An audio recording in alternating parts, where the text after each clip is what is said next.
On the night of the harvest moon, the air was thick with the scent of damp earth and ripe apples. I stood in my tiny cottage, the flickering candlelight dancing across the walls, casting long shadows that whispered secrets of old. The villagers spoke in hushed tones of the witch who lived at the forest's edge, and tonight they would find out just how true those tales were.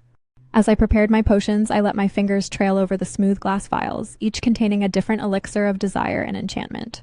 I wore a deep emerald dress that hugged my curves, the fabric flowing around me like the very shadows themselves. My long hair cascaded down my back, wild and untamed, just like the magic I wielded.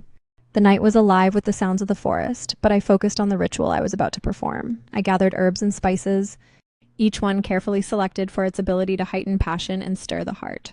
Tonight I would summon the spirit of love itself, and I couldn't help but feel a thrill at the thought. The air around me began to crackle with energy as I chanted the incantation. I could feel it pooling in my fingertips, ready to be unleashed. Suddenly, a gust of wind swept through the room, extinguishing the candles and plunging me into darkness. My heart raced, not with fear, but with excitement. In that moment of silence, I sensed a presence, strong and alluring. "Who dares disturb my slumber?" a deep voice rumbled, sending shivers down my spine. I turned to face the source, my heart pounding in my chest. A tall and commanding figure emerged from the shadows, with eyes that glowed like embers. He was everything I had imagined and more, mysterious, with an aura of power that drew me in. "I am the witch," I declared, my voice steady despite the whirlwind of emotions raging within me. His lips curled into a smirk.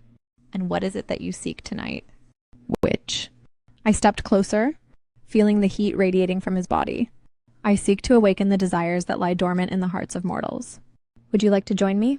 He took a step forward, closing the distance between us, and I could feel the magnetic pull of our energy.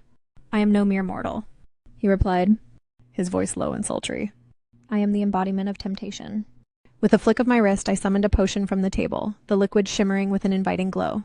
"Then let's see what kind of magic we can create together," I said, handing him the vial. He took it, our fingers brushing against one another, sparking a flame that ignited the air around us. His eyes locked onto mine as he drank, and I could see the fire of desire burning within them. I leaned in closer, our breaths mingling, and whispered the incantation. At that moment, the world outside faded away, and all that existed was the intoxicating connection between us. The magic surged, enveloping us in a cocoon of warmth and passion. As the last words fell from my lips, time seemed to stand still. The night stretched on, filled with laughter, whispers, and a dance of shadows as we explored the depths of our desires. I had summoned more than just the spirit of love. I had awakened something deep within myself, a power that thrived in the connection between us. Light spilled into the room as dawn broke, illuminating our entwined forms. I smiled, knowing that the stories whispered in the village would never capture the magic of that night, a witch and a spirit, bound by desire and a taste of the unknown, forever etched in the annals of legend.